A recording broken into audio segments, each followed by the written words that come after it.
10x your service design offering with Smapley.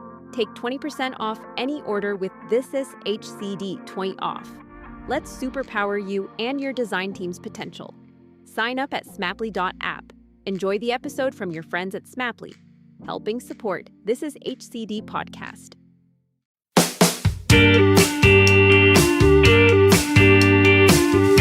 Hello and welcome to another episode of This Is HCD. My name is Gerry Scullion and I'm a human-centred design practitioner based in Sydney, Australia. Before we jump in, however, as this podcast was recorded in the Sydney CBD, I'd like to acknowledge the Gadigal people of the Eora Nation as the traditional custodians of the land where we meet today and pay respect to their elders, both past and present. In this episode, we caught up with Hasbrouck, author of the highly recommended Ethnographic Thinking book. I'll put a link to the book in the show notes. So in this episode, we go through what ethnographic thinking is and how it should be applied to inform richer contextual insights for design teams, and how designers have abused or misunderstood ethnography, and even touch on some retail rituals in the US, and talk about how going off-piste in Jay's research plan in Japan led him into a shoe hotel, and all the rich insights about the culture that followed. So let's jump straight in. Jay Hasbrouck, a very warm welcome to the This Is HCD podcast. Thank you very much. It's a pleasure to be here, Gerry. Jay, let's get started and tell us a little bit about how you got involved in the world of ethnography. Sure. My background's in anthropology, social anthropology in particular. And I came to anthropology, I'd say, sort of in the back door. I was interested in visual anthropology at first, and the whole concept of how ideologies drive behavior and how those behaviors are then in many ways reinforced in ideologies. And from there, I moved on to some very applied work, both at Intel and IDEO. And for the past 10 years, I've had my own consultancy. Excellent. And you've just completed, recently in the last year, the book Ethnographic Thinking, which I'm currently working my way through, and it's a fascinating read. So thanks for your time for joining us today. So let's start a little bit more about understanding what ethnography is to you. How would you describe it, maybe to a young child? Sure. Ethnography can be described most simply as the study of people and cultures from the perspective of the subject or the person that's in that culture. And so that's sort of the general working definition. In the book, ethnographic thinking is a different beast. I define that as the thought processes and the sort of ways of being and interacting and seeing the world that develop when people practice ethnography on a regular basis. So it's a disposition, I would say. So what kind of work do you tend to do on a day-to-day basis? It's a combination of things. I'd say a good bulk of what I do is really focused on analysis and strategy. There's definitely some field work and the research side, but I think some of the really heavy lifting comes in when you need to make sense of that, bring some meaning and interpretation to what happened in the field. Use that data and those insights as a way to ladder up to the kinds of strategies and real implications that my clients need. Right. So who would you tend to work with, not talking about clients, but in terms of practitioners or skill sets that you'd be working side by side with? It's a combination. I never work alone, so I'm usually working with designers. That's first and foremost. Occasionally I'll be working with creatives like a writing team or other kinds of people who are involved, interaction designers as well, of course. And then eventually, depending on the project, sometimes engineers and people who are strategists or marketing professionals to get that sort of integrated portion of the insights driven through an organization. Okay, which is a great segue because one of the bits in your book I mentioned earlier before we started recording was there's a couple of pieces where you challenge the role of design. And one piece in particular, you state, in short, ethnographers tend to ask why, while designers aim towards what. The relationship is often symbiotic in practice, but they also are at odds empirically. So tell me a little bit more about your experience with design and what led you to this conclusion. Yeah, my experience with design probably predates my time at IDEO, but it was, I think, really formative period when I was at IDEO, directly involved with a design culture, I'd put it. And what I want to do with the book is I want to draw attention to the limited ways that ethnography has traditionally been integrated into the design process. I'm not the first person who have made this argument. There are others, Paul Durish and Ken Anderson, also at Intel. they both talked about, well, it's a really pretty limited lens when you think about ethnography as only a tool for collecting data for the design process. So what I'm trying to do with the book is show that it's a complex relationship. It's great that design has allowed ethnography to have the visibility and demonstrated the value of ethnography. But at the same time, I think a lot of ethnographers, we haven't been as assertive enough about owning and directing the value that's brought to the table other than just insights from customers. Yeah. So by design, what do you mean? Like, are you talking service design, user experience design, or is it traditional visual design? No, it's human-centered design. Human-centered design. Because in my experience, coming from a service design background, we would always ask why. And is that something that the legacy that you've seen, like there's a change in the industry? Because designers, in my experience, always ask why. And that's the bit that kind of stuck out at me in the first chapter. I was like, actually, I don't know if I agree with that. What I was trying to get at there was the trajectory of the two approaches, and that in many ways they're symbiotic, that they actually work side by side really well. If you've got a designer who's, yes, they're asking why at the front end in particular of the design process, but eventually they're trying to drive toward a what. They're trying to get toward that solution or that thing or that collection of things. Whereas I think ethnographers, just by nature, in terms of the disposition, the ethnographic thinking disposition that they bring to the table, are really much more comfortable in many ways of opening questions up, because that's what they do all the time, right? They're always asking why. They ask those types of questions. And so I don't see them as necessarily opposed. I just think it's worth considering that they're at different trajectories. And then there is that history that I mentioned earlier, where it's like seeing ethnography as only a tool versus something that can be used. If you think about ethnography as that sort of opening up in the process, it makes sense that that should happen throughout the design process, not just at the beginning sort of explore phase. Absolutely. You're definitely not going to get any pushback from me in thinking that the two are symbiotic. I definitely see the two of them going, hand in hand and working like superpowers when they're brought together, so to speak. Yeah, I think so in a lot of ways. One of the things that I think that, speaking of the added value of ethnographic thinking as well, is if you do embed this sort of continual opening up sort of why approach of ethnographic thinking throughout the design process, you start to see the value of that kind of the insider-outsider status that an ethnographer brings to the table. And you start to be able to incorporate the cultural dynamics of that company or that the client's offering if you're working in a consultancy. So it's more than just the sort of focus on the design brief. It's, okay, what is that design brief swimming in, for example? So what do you see when you go into organizations? What do you see in regards to how designers are researching? What problems do you see in their research methods? I think that in some cases, you're starting to see a lot of people claiming they can do ethnography and not really giving it a lot of careful consideration. That is a problem, because sitting in someone's living room for half an hour doesn't necessarily mean you're doing ethnography. Yeah. So I think that there are some challenges there around, and I'm not like a rigid disciplinarian myself anyway. I mean, I think that we're all crossing disciplinary boundaries all the time, but I still believe there's a certain amount of dedication to the discipline, no matter where you're dabbling, that should take place. So I think there is a little bit of slapdash going on out there around, how do you apply, how do you get ethnography? And some of that could come from pressures from above, where they've been told they need to check the ethnography box. So just go out there and do it, and then tell us what you learned. We've done the ethnography bit, so let's move on. Is that what you're seeing? Yeah, exactly. So how do you think designers have abused and misunderstood the research method or ethnography in general?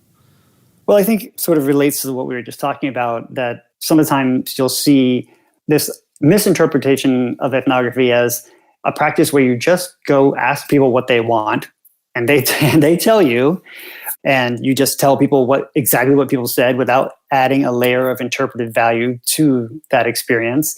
Or the team goes ahead and just designs what they felt like they wanted to do anyway, and they start looking for the data that will prove what they wanted in the first place. So what kind of things do you do in that instance? Because obviously you need to start somewhere. What kind of tactics should designers be doing more of in terms of the craft of ethnography thinking? Yeah, I think what I found most valuable, and this definitely does cross disciplines, and I think people respond to it, is really try to anchor and substantiate your insights. So you can trace them. You can go from a field insight to a set of patterns that you see across those field experiences, to some larger themes, and then some insights that the team is bringing that's sort of unique value. And then you can trace those all the way back for someone when you're presenting them, or even within the team, so that you see that what you've got there is substantiated. You're building knowledge as you're building the project. I found that tends to be very valuable, and you start to see, it makes the process very transparent, and it anchors it. Is that what you're referring to in as regards designers using the word synthesis versus ethnographers using the word analysis? Yeah, I think some of that was also builds on what we were talking about earlier around different trajectories of the two practices, and how you see synthesis in many ways being a narrowing practice that's sometimes can be too eager to rush towards solution, whereas analysis implies a more open approach, that there are dynamics in the consideration that doesn't all come to a point, that it may come to 10 points, or it may come to a swirl for that matter, or a grid. So I think that's some of what I was getting at with the differences there. Yeah, and absolutely. So how do you think ethnography or ethnographic thinking, I'm using your term in terms of the book, how should that be applied in terms of the innovation process?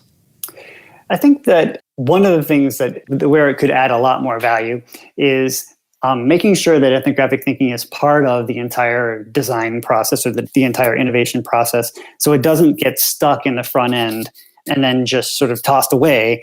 That some of that thinking around, bringing in alternative lenses, cross-pollinating ideas, walking this thin line between the insider and the outsider status, all of those things, that kind of openness, that kind of exploratory approach, and as we talked about, this interpretive layer that goes with it as you build a case, all those things are valuable throughout the process. So you could be in the prototyping stage, and when you're in that stage, that often is a stage in which, yes, you may be learning and refining, and getting toward a better design. At the same time, you might also be uncovering new opportunities that would be lost in the process if you didn't, fold in some of this sort of opening that happens with ethnographic thinking. Yeah, no, absolutely. So a lot of that work that you're just speaking about there is looking outward. Have you experienced looking inward as regards the biases that the teams may have and how that can be applied to the research? Yeah, definitely.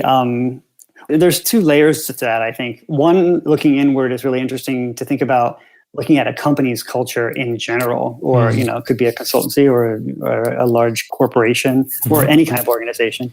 That doesn't exist in a vacuum, and I think a lot of people oftentimes presume that it does, right? It has a relationship to customers. It has a relationship to stakeholders that are out there influencing those customers. So seeing that dynamic is really productive, and that's one of the things that ethnographers do a lot of, is take insights from lots of different domains and then reach some kind of meaningful interpretation. So it's a very comfortable spot for ethnographers to exist in. And then within teams as well, I think if you go one step down in granularity, that kind of reflexive approach to the team is very helpful as well, where you're saying, let's apply some of this thinking to ourselves. Let's take a good look at, how it is that we interact, what kinds of values we're prioritizing, and the kinds of questions that we're asking. What are the power dynamics at play there that are influencing our product? Yeah. So one of the things that, in my experience, is when I've been working with organizations, is trying to sell in this type of thinking into, I guess, the stakeholders, whoever it is. So what's your experience in regards trying to sell in ethnography in regards to trying to get a design outcome? It's always tough. I have to be honest there. And I think part of the challenge is that it's one of these things where it's not like a product where, hey, here's this thing, $30. Do you want it or not? There's no output. Well, there is an output. There's always there's always a learning curve. But I do think that it's much, much more helpful to point to the ways in which it applies and the ways in which it adds value to any kind of initiative. And in that case, I think it's really most useful to talk about those insights as having strategic value to inform that questions of how in an organization. How are we going to do this? How are we going to reach a new market? How are we going to better understand the consumer behavior in this respect? Or how can we introduce a new product in Egypt? All of those things, are more than just visiting living rooms, as we talked about earlier. It's a matter of developing the insights that can lead to some directions and some real decisions that can be made about how to do those things. Yeah, and absolutely. And just reading your book, there's a fantastic case study in there where you went to, I think it was Japan. Mm-hmm. So tell us a little bit about the story of, I think it's the Shoe Hotel. Yeah, that was it was a real eye-opener, I think, for everyone on the team, including myself. We'd spent a lot of time doing exploratory research for this client, and the client was with us in the field, which I love. And we were really trying to get a sense of what does it look like, what does retail look like from a whole different perspective within their offerings, which was mostly health and beauty, a little bit of house care, home care. So we did a lot of looking around, immersed ourselves in tons of different kinds of experiences. So what does that look like? Just to stop you there, what does it look like in terms of, like, you were looking around, in terms of the method? What were you doing? Was it just going through scenarios and interviewing people? Walk me through that. The interviews would be on the fly. Basically what we did, there was a larger research plan that also did involve actual interviews and some one-on-ones, but this was the observational portion of our research. So it really involved using observation protocols, thinking about what are the kinds of things we want to target. So, for example, one of the things we wanted to look at is how might service be tied to product in ways that we hadn't thought of. So we went to buy a set of knives, for example, and really think about, how is this different than where you might buy a set of knives in other parts of the world, and pay close attention to what are the expectations of both parties. And you may be asking questions along the way, but you're also just being immersed in the process, thinking about, what is it that's being communicated and exchanged here. Yeah. And I'm sure if you've been, that it's the whole retail process is unique in a lot of ways. It's filled with lots of ritual and there are some small formalities and a lot of things built into the expectations between the seller and the buyer. So what is it about those ceremonies that, how have they originated? Well, I think they're different. I think they exist in every country. I was just reading the other day that in the United States, which I'd never thought about because obviously I'm American, but it surprises some people that the way in which you use cash and the way in which you're just expected to present cash is, in most circumstances, an orderly way. You're supposed to have the bills with the face up, folded Really? out. Yeah, and it's true. I do it, and I think a lot of other people do it too. And I don't know, really, I can't for the life of me remember why I do it, but handling over like folded or crumpled bills is considered disrespectful. So it's those kinds of practices that I think are, lots of different origins. And, that could come from some form of patriotism, who knows? But in Japan, I do think it comes from expectations around what value is the seller offering, and also what are the expectations of respect that the buyer has as well. Yeah. So just going back to the Shoe Hotel bit, because I know the listeners may not have read the book. I totally recommend that you go buy the book. But tell us more about that story, about how that came about. Yeah. So we were wandering. Toward the end of the day, we'd made lots of visits, and we were wandering on our way back to the hotel, and we came across this storefront that had the shingle hanging outside what looked like a cobbler, a shoe. But then when we looked in the window, it looked more like a hotel or a lobby of something. It was very formal and very ornate. There was a couple of lounge chairs, very wood-paneled walls. And we were curious, and we decided to go in. This wasn't on our research plan at all. This didn't fit the bill. But we decided to venture in. When we went in, we noticed that in the very far back, there was a cobbler in this like white cube, and a woman who was actually doing some shoe repair work. So she was the owner, we found out later. So we went to ask her, what is this place? It looks unusual to us, and she'd share with us what you do here. And she proceeded to tell us that she was doing some shoe repair and told us about the repairs. And while we were there, someone came in, this young guy came in. He made a phone call, sat down, and then he decided to get up and interact with someone else. And what we realized that after we saw him go through a series of exchanges where the person helping him brought out a pair of shoes, showed him the shoes, then put them back on a shelf, then went to another sliding panel, opened that up, pulled out a pair of shoes and showed him those and put them back. We started realizing this isn't just a cobbler, it actually was a shoe hotel. Because in Japan, so many people are living in especially in Tokyo, living in very small apartments. Yeah. Many of them didn't have the room to store their shoes. So they'd use this service. And the value, what was really interesting is the value that the owner was providing was, a really wide range of things. Not only was she storing and caring for the shoes, But she was also identifying trends and telling customers across one another, oh, this is hot and this is new and you should see this pair of shoes. And so she'd added this whole other layer to her offering that, it's like there's this concierge level to a product that would never have occurred to us had we not just been curious, right? I mean, really genuinely curious. It wasn't on our research plan. It wasn't checking a box. It was really just sort of getting out there in the world. So what can you take from that as regards, and what have you learned, and how have you applied that type of off-the-cuff research into other projects? Well, I think one of the things that I have learned is that there are a couple of things. I think always stretching beyond the research plan is always going to be valuable in one way or another, typically. And if it isn't valuable for that project, stick with it, because curiosity has longitudinal value. It's eventually, you can start cross-referencing ideas in ways that you would never expect. You see that often on projects where you're going through the analysis process and you're starting to compare different domains of experiences that fed into the project. But I think that very important takeaways for me. Okay, great. I totally see that myself whenever I'm conducting research, that you can sit down with somebody for 30, 40 minutes in their home, but it's usually the journey between their home and my car where the information starts to come out when they finish the ceremony of research almost. Totally. I mean, one thing I have learned, just a small tip, is after everyone has thought that the interview is over, leave that recorder on because that's when the real stuff comes out often, right? That's that question you forgot to ask, or that's something that they forgot to mention. Yeah, the pearls of wisdom, where when they feel it's over, they're almost like, oh man, I don't know if I answered your question right because I thought this was actually, the real problem, and that they deliver it then. Yep. So we're coming towards the end of the episode here, but I've got one or two other questions that I really want to ask. And this is from the Slack channel, actually. One of the girls there had asked, how does design thinking and ethnography thinking differ? I think that in terms of methods, I think there's a lot of overlap. But one of the things that I think that, there are a few things that I think ethnographic thinking brings to the process that make it unique in ways that are different than design thinking. One is this adapted methods approach, whereas you're getting in the field. Actually, the Tokyo story is a good example where you want to get out there and certainly you want to collect the data that's most relevant, but you also want to be thinking on your feet enough to make sure that you're open and truly, genuinely curious about what's around you so that you get that broader context. Not that designers don't do that, some do, some don't, but that's something that is sort of embedded within ethnographic thinking.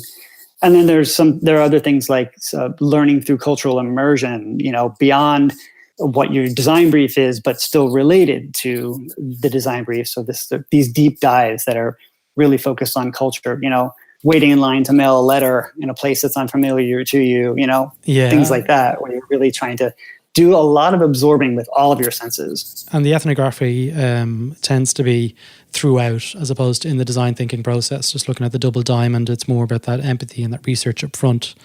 So it's continuous research really throughout to inform all stages of the journey, so to speak. And applying it to as you mentioned earlier, applying some of that thinking to the team as well. Yeah, no, absolutely. The inward thinking is huge for me, like as regards the culture and being able to deliver that service. So Jay, one final question in this part is, what do you think the future of ethnography is within the world of innovation? I know we touched on it earlier before, but I'm keen to get a little bit more deeper into that piece. I think some of what's on the horizon now is people are starting to realize the holistic perspective of ethnographic thinking that's helping put some of our insights into context better. So really trying to get an understanding that customers don't exist in a vacuum, companies don't exist in a vacuum, that there are lots of ways in which both are influenced, that relationship is influenced. So really, getting a sense of what does that dynamic look like and pulling insights from that dynamic so that they can inform innovation strategies. So it isn't just, it's really getting a more holistic perspective in general. I'm already starting to see that. Absolutely. Do you think ethnography can live in-house? I do. I think, and I've seen it. It does live in-house in different companies. I think that when you start thinking about it in that lens, you start thinking about, okay, some of the value you get there are people who can really recalibrate perspectives within a company itself or an organization, know when to apply the broad lens or the narrow lens or shift the scope in some way. And then also I would say that you're starting to see increasing cases of people taking on management and leadership roles who are trained in ethnography because they can really start to integrate those disparate perspectives, expand perspectives and facilitate. Those are all sort of core components of ethnographic thinking. Absolutely, and enable the organizational culture to develop more into that innovative culture. Mm-hmm. So we're just going to move into the final part of the episode, Jay, and we've got 3 questions that we ask every guest. I don't know if you've managed to listen to any of the other episodes. I did. It's kind of where I peel back the layers a little bit and trying to get to know you a little bit better. But what is the one professional skill that you wish you were better at? Yeah, these are great questions. I noticed. I think for me, I would prefer that I was better at responding on the spot. Although I think I did okay in the interview today. But this isn't an interview, Jay. This is just a conversation. But I think that my first inclination is to kind of reflect and consider. So sometimes I'll think back to an interaction and I'll be like, what, if I had said that, that might have changed the conversation in an entirely different direction. So maybe I could respond on the spot more easily. Do you reflect on conversations after they've happened? Oh yeah. Like obsessively. Do you think that's a bad thing? No, I don't. I mean, I think it's probably actually, one of the hazards of being an ethnographer in some ways, because that's what you do. You're often thinking back.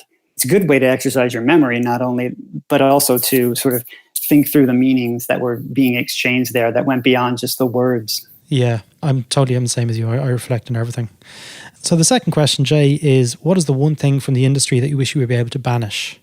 Yeah, I've thought about that one. I think I have 2 things. I would banish the words intuition and the word worry. I think that, and I think a lot of designers are with me on this too, this old school notion of intuition that I kind of just know what it is, and somehow I have some sort of mysterious spiritual understanding of what to do. It's really frustrating for me because I think, while there may be something as an informed opinion or a set of experiences that inform what, how you get to a space. Yeah. I think that intuition really gives people license to do whatever they want. Do you think the intuition is wrapped up a little bit in the designer guru factor? I do. Yeah. I mean, I think, like I said, I think it's fading, in a lot of ways, but there's still a bit of it out there. The creative director knows best. Yeah. And I am definitely an empiricist, right? It's like, well, you better prove it to me. But all right. So the other one, when you said worry, that was intuition. What worry you want to be able to banish? Yeah, worry really, I think, gives people license in interactions to absolve themselves of responsibility because they can just sort of abstractly worry about an outcome rather than coming to the table with a solution or, a challenge with a set of approaches you might take to get to a solution. So that one I've seen as this little bit of an escape route. So those 2 words, I think. Excellent. And the final question, Jay, is what advice would you give to emerging design talent for the future? Yeah, I mean, I think there's of course I'll say this, there's a lot of advice in the book, but I think that there's some top things that would be beneficial for anyone starting and to take throughout their career. One of them, staying curious, having the courage to reframe assumptions with questions and to stretch beyond the plan. When you mean stretch beyond the plan? I mean, you may have this route that you've decided that makes sense, whether it be a project plan or a research plan. And I'm sure, and usually they're very well thought out. But when you get in the field or when you get out there in the world or even when you're in analysis of some stage, being able to exercise beyond what you intended is almost always a good thing as long as you don't lose sight and go too far astray. Fantastic. Jay, we're coming towards the very final piece here. How can people connect with you and how can they learn more about what you do? Sure. Yeah, they can connect with me on LinkedIn. I'm there and I check. I'll pop that into the show notes. The link to your LinkedIn is in the show notes. Great. I will most likely be at EPIC 2018 this year in Honolulu, which is the Ethnographic Practice and Industry Conference. Nice. Yeah, so that will be awesome. Aloha. Sounds like you've got a tough life, Jay. Going to Hawaii for conferences. You guys are doing it really well. Yeah, not my plan, but I will certainly attend. And I'll drop a link to the book in the show notes as well. Jay, thank you so much for your time today. It's been absolutely brilliant speaking to you. And we'd love to get you back on possibly in the future to discuss more because I definitely feel there's huge value in your learning and sharing it across into the human-centered design community. Yeah, well, thank you for having me, Gerry. So there you have it. I hope you enjoyed this episode, and if you'd like to be part of the conversation or community, hop on over to thisishcd.com, where you can request to join the Slack channel and help shape future episodes and connect with other designers around the world. Thanks for listening, and see you next time.